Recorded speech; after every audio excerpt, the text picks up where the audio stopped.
You could be doing all the right things and still not gain the attention and the purchasing power of your ideal clients.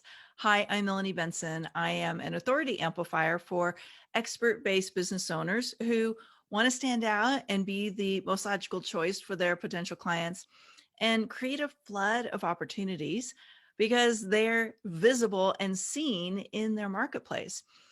And I'm just getting ready to do a private training for a mastermind group here in a minute. And they asked me to come and talk about a recent podcast episode I did. So I thought I would bring it here about what it takes to be an influential brand. So I will make sure to link up the podcast in the notes, but you can also head over to Amplify Your Success podcast and look for 6 building blocks of an influential brand. But let me highlight 3 super important ones. Now, this is assuming that you already know what your unique profit amplifier is that makes you irresistible. Everybody has a special signature offering that uses their superpowers and is really, it solves a big problem for their ideal clients. So let's assume you have that in place. What else has to happen? And being as I coach so many people who are feeling a little or a lot invisible, and they're feel like they're doing all the right things, they've spent a lot of money, maybe they've hired a coach and it's not working. Here's some of the things that I see that I kind of diagnose and I see happen. And one of them is that they can have the best offer on the planet, but if their messaging is a mess, then it's not going to work. So I was meeting with a new client last week and they have everything right. They've got a great offer. They solve a big problem. They know who their ideal client is, which is another pillar.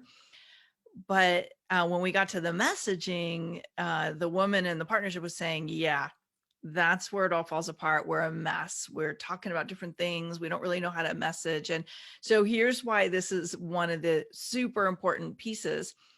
If your magnetic message is not pulling in ideal clients, then you got one or two things wrong. One, you don't know who your ideal client really is. So you're not talking to them, you're talking to everybody. And if you're talking to everybody, you're talking to nobody.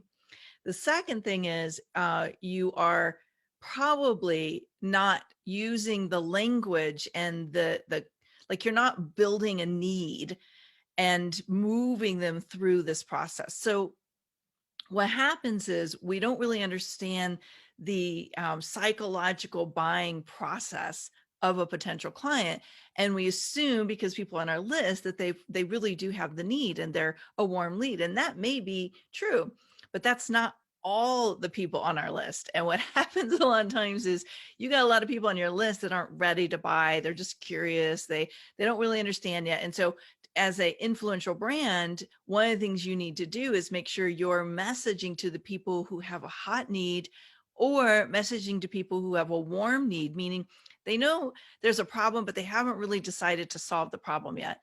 And so they're curious and they're exploring. And the more you really create this magnetic message that gets them in that space of realizing, I don't want this problem anymore, I want the solution, you've now moved from people being passively interested to being intrigued and invested in a solution.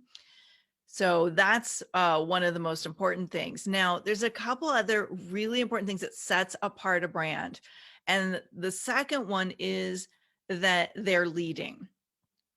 And so when somebody comes to me and they say, Melanie, I got a great message, I got a UPA, I'm using my superpowers. UPA is a unique profit amplifier. So why is this not working? The next thing I look for is, are they really taking a leadership position and owning that influential mindset in their space? And chances are they're not.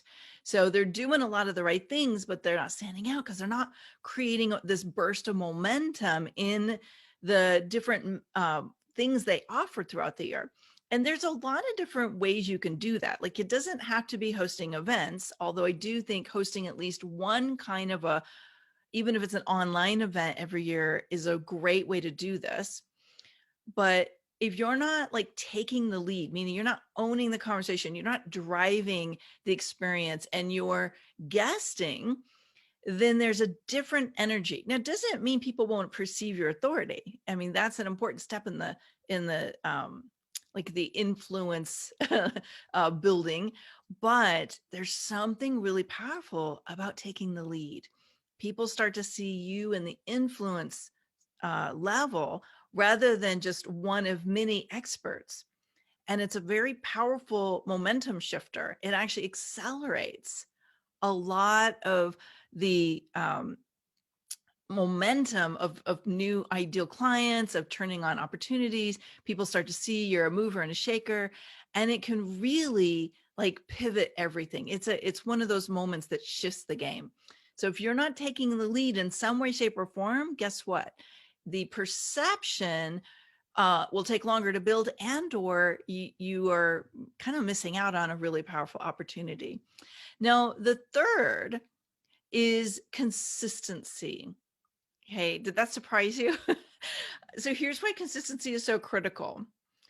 And that is, and this goes back to that messaging mess, is you might have a great message and have a great offer, but if you've got a lot of things you're putting out there, or you're really inconsistent, so you're maybe not staying engaged and in conversation and keeping that connection and nurturing those relationships, whether that's through a Facebook group or email communication or a podcast, whatever that is for you, then you are missing out on a really important glue. This is the glue.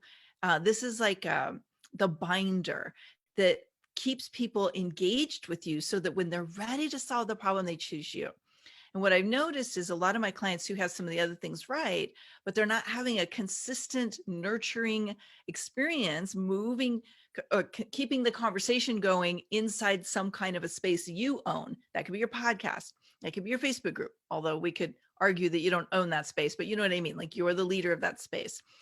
And an email communication of some kind, a print newsletter, whatever it is. If you are not taking the lead there and owning that consistent connection and visibility, then it's hard for people to choose you, because when they go to solve the problem and you're not top of mind because you're not keeping that relationship going, they're gone. And another place where this shows up is uh, people are not seeing your message out in the space that's like, I call it the bigger pool of prospects, right? It's like out there in the social media land, speaking on other stages. That's an important piece of the puzzle too, because that's where people start to get that repeated, reinforced brand message. And they start to recognize that you are the person who does that. And there's a couple of things that destroy that consistent visibility. And that is if you have a lot of different messages and people are like, wait, what do they do? Like, I see all these different things they do, or a lack of consistency. So maybe you're doing things, but you're not bringing that presence repeatedly in front of your dormant leads. That's what social media is. It's dormant opportunity. And those people are not always going to be active, but let me tell you, they're paying attention. So let's recap. You have the baseline of, you've got a unique profit amplifier, an irresistible offer that uses your superpower. You're taking the lead in your space. You've got a magnetic message, and you've got consistent visibility. That's the three things you have to go from being one of the many to being an influential brand in the minds and the eyes of the people that you want to work with and that you want to attract into an opportunity. And let me tell you, it is a real game changer. Now, of course, there's things you can do to accelerate this. That's one of the things that we do in the Amplify Inner Circle. If you are feeling like I'm doing a lot of the right things, chances are you may be doing that, but you're not actually doing it in the right order, or you've got something that's not performing properly inside the puzzle pieces. So check out Amplify Inner Circle. That might be the best place for you to solve that problem. All right. So I'd love to hear, what is your takeaway? Like, what are you going to do to up your influence in your space? Know that as you up your influence, you are literally creating a brand and a message and a space to inspire others into achieving what they want. And the more influence we have, the more people hear us, the more of an impact, a positive, powerful, and extraordinary impact we get to have on their lives. So there is a real win-win-win to build that influence and to make sure your brand and your message is standing out. All right, we'll see you again soon with another amplified tip. Bye for now.